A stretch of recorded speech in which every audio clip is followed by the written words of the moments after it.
बिस्मिल्लाहिर्रहमानिर्रहीम अस्सलाम वालेकुम स्टूडेंट्स। उम्मीद है तमाम स्टूडेंट्स खैरियत के साथ होंगे जी और आप सबके एग्जाम्स की तैयारी जो है वो बहुत अच्छी हो रही होगी।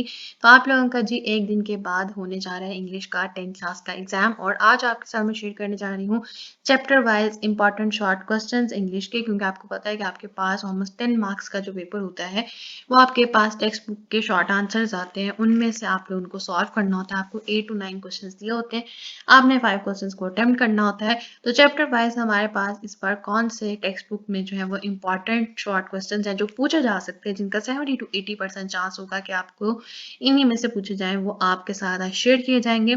तो आपने क्या करना चाहिए, इन क्वेश्चंस को बहुत अच्छे तरीके से रेडी कर लेना है, अपने एग्जाम के लिए बहुत अच्छे तरीके से इनको लर्न कर लेना है और आंसर भी आपको आज इसी पीडीएफ में जो है वो साथ साथ मिल जाएंगे, आपके स्क्रीन पे शो हो रहे हैं। तो आंसर्स जो है वो मॉडिफिकेशन हो सकती है, जो आपने अपने नोट्स तैयार किए हुए उनसे टेक्स्ट बुक की वर्डिंग से जो है वो थोड़े से चेंज हो सकते हैं, क्योंकि हर नोट्स होते हैं वो डिफर कर रहे होते हैं अपनी वर्डिंग में, अपनी मॉडिफिकेशन में, अपने लेवल के हिसाब से। हर प्रोफेसर जो था वो अपने हिसाब से चीज़ों को डिज़ाइन कर रहा होता है अपनी क्वालिफिकेशन के हिसाब से। तो आप लोगों ने इस चीज़ से परेशान नहीं होना कि हम लोग कौन सा आंसर तैयार करें टेक्स्ट बुक से जो हमारे टीचर ने लिखवाया या हमारे सर ने लिखवाया या फिर जो आपके साथ शेयर किया जा रहा है। तो आपको क्वेश्चन पता होना चाहिए कि ये क्वेश्चन जो है वो काफ़ी इंपॉर्टेंट है, बट आंसर जो है वो एक्यूरेट होना चाहिए, लेकिन वर्डिंग जो है वो आपकी मॉडिफाई कर सकती है, बट आंसर को आपने मुकम्मल चेंज नहीं कर देना, कॉन्सेप्ट आंसर का सेम रहना चाहिए। स्टार्ट करते हैं जी चैप्टर नंबर 1 से, हज़रत मोहम्मद सल्लल्लाहु अलैहि वसल्लम and embodiment of the justice. आपके यूनिट नंबर 1 में से सबसे पहला इंपॉर्टेंट सवाल है, how can people achieve perfection in the moral, spiritual and social areas of the life, कि किस तरह से जो है पीपल वो अचीव कर सकते हैं परफेक्शन अपनी मॉरल, स्पिरिचुअल और social areas of the life में। नेक्स्ट है जी हमारे पास, हाउ डिड रसूल सल्लल्लाहु अलैहि वसल्लम set high and noble ideals for all mankind. तो इसका क्या आंसर आएगा जी हमारे पास, for all mankind through his practical examples. Question number 3 is, how were people of Makkah convinced of Rasul sallallahu alaihi wasallam justice even before his khatm nubuwwat? Question number 4 है हमारे पास, what standard of justice did Rasul Khatam an-Nabiyyin sallallahu alaihi wasallam practice as head of the state of Medina? Next है जी, what made non Muslims bring their suits to their रसूल सल्लल्लाहु अलैहि वसल्लम। और last आपका इस चैप्टर नंबर 1 में से है जी, how does the Quran describe the personality of रसूल सल्लल्लाहु अलैहि वसल्लम। नेक्स्ट ये हमारे पास है यूनिट नंबर 3, जिसमें से कुछ इंपॉर्टेंट क्वेश्चंस पूछे जा सकते हैं। और यूनिट नंबर 3 में से अब कौन से इंपॉर्टेंट क्वेश्चंस हैं, how can we learn from failure. ये हमारे पास बहुत इंपॉर्टेंट है कि from our failure we come to know about our weakness and shortcomings, after overcoming these hurdles we can get the success.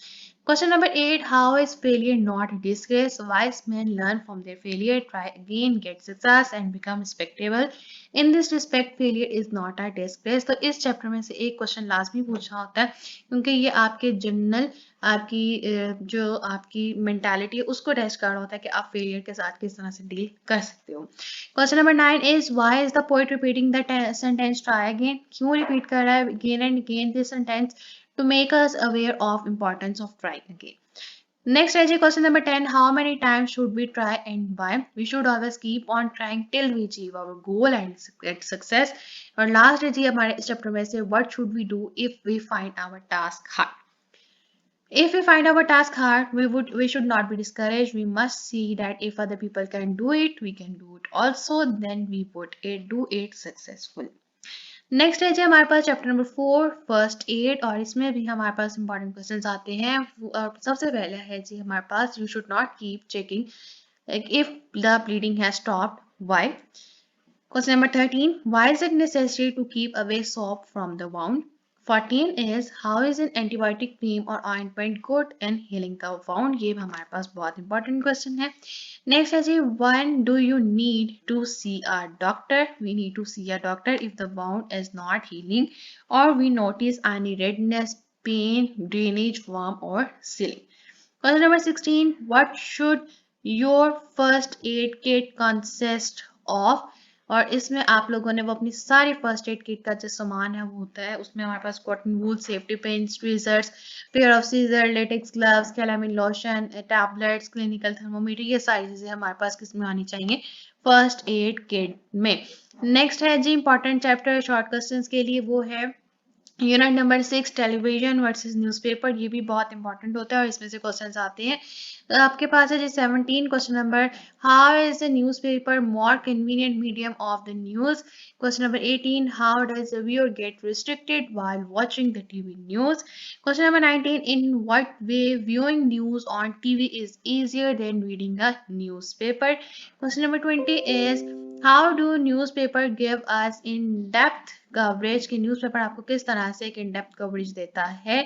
Question number 21, why do some people read more than one newspaper, इसलिए पढ़ते हैं ताकि वो different view points उनको मिल सके और वो एक रियलिटी के ऊपर एक वैलिड पॉइंट होता है रियलिटी का, उसको रीच कर सके। तो नेक्स्ट लास्ट इस चैप्टर में से हमारे पास आ जाता है जी, how can readers give the feedback to the newspaper articles, कि किस तरह से एक रीडर अपना फीडबैक दे सकता है न्यूज़पेपर आर्टिकल्स को। यूनिट नंबर 8 आ जाता है जी हमारे पास पीस, और इसमें हमारे पास क्वेश्चन नंबर 23 से स्टार्ट होता है, with what the wind is compared, के विंड को किस तरह से कंपेयर किया हुआ है। ये जो पोएम्स वाले चैप्टर होते हैं ये हमारे पास ज़्यादा इंपॉर्टेंट इसलिए आते हैं क्योंकि ये आपकी जर्नल आपकी थिंकिंग को टेस्ट कर रहा होता है कि with what the wind is compared, the wind has been compared with the monster of destruction. 24, what is wind doing to all man's work? The wind is destroying the man's wonderful work. It is leveling the houses and the building, etc. 25 is how does the scene look like when the wind is still? So when the wind stops, there is silence and the bright blue sky. Next important chapter है जी हमारे पास unit number 10, आ world without books. ये भी हमारे पास important chapter है short questions के लिए। सबसे पहला इसमें हमारे पास इंपॉर्टेंट सवाल आता है, how does a book connect the reader and the writer, के किस तरह से बुक हमारे एक रीडर को और राइटर को कनेक्ट करता है। राइटर अपने थॉट्स को बुक में लेता है, लिखता है, मेंशन करता है, और रीडर उस राइटर के थॉट्स को क्या कर रहा होता है, उसकी फीलिंग्स, उसके इमोशंस को अपने ऊपर जो होता है वो महसूस कर रहा होता है। इस तरह से वो दोनों क्या होते हैं, कनेक्ट हो जाते हैं। नेक्स्ट है जी, in what way books are better than radio, TV and internet, किस तरह से किताबें टीवी और इंटरनेट से बेहतर है। And this is a very good question, और हमारे लिए वाकई किताबें टीवी, इंटरनेट और सोशल मीडिया से बहुत ज़्यादा बेहतर हैं। नेक्स्ट है जी हमारे पास, it's a slow food in the world given over to the fast food, explain. ये हमारे पास एक इंपॉर्टेंट है और इसका आंसर कैसे मेंशन किया हुआ है जी, the writer says that reading a book is like a slow food which we read and understand gradually, but listening and watching information on screen is like a fast food which comes directly and passes quickly. Last इस chapter में से हमारे पास question आता है, why should people be given more opportunities to read the books? Next important chapter हमारे पास short questions के लिए है जी यूनिट नंबर 13 फेथफुलनेस, और इसमें से हमारे पास आता है जी, what case did the young man bring to Hazrat Umar Farooq रज़ियल्लाहु ताला अन्हु, why did the old man hurl a stone at the camel. Next है जी, why did the villager ask Hazrat Umar Farooq रज़ियल्लाहु ताला अन्हु to delay the execution, on what condition was the criminal allowed to leave? Why were Sahabas रज़ियल्लाहु ताला अन्हु worried about Hazrat Abu Zar Ghafari रज़ियल्लाहु ताला अन्हु? और लास्ट है जी, why did the accusers forgive the villager? और यहाँ तक हो गए जी टोटल हमारे पास 35 शॉर्ट क्वेश्चन जो कि आपके पास एग्जाम के लिए इंपॉर्टेंट है। आपके से जो है वो पूछे जाते हैं, ऑलमोस्ट 8 to 9 शॉर्ट क्वेश्चन आपको एग्जाम में दिए जाते हैं। आपके सब्जेक्टिव पोर्शन का पहला सवाल होता है और जिसमें से आपने कितने अटेम्प्ट करने होते हैं, आपने अटेम्प्ट करने होते हैं जी 5 शॉर्ट क्वेश्चन, और इसी तरह से ये आपके पास आ जाते हैं जी 10 मार्क्स के। तो 10 मार्क्स के लिए आपने 35 शॉर्ट क्वेश्चन को बहुत अच्छे तरीके से लर्न करना है। ये इंपॉर्टेंट क्वेश्चन है।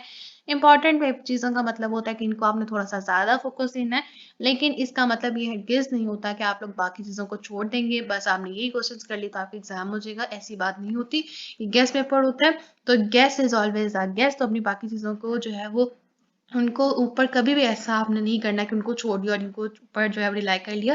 कभी भी गैस के ऊपर के ऊपर आपने पूरा रिलाई नहीं करना होता। अपनी बाकी चीज़ों को भी लाजमी एक दफ़ा नज़र से गुजार लें, क्योंकि अगर आपने कोई चीज़ एक दफ़ा रीड आउट भी की हो, उसमें से आपको कुछ आ जाता है तो एटलीस्ट आप कुछ लिखने के काबिल हो जाते हैं।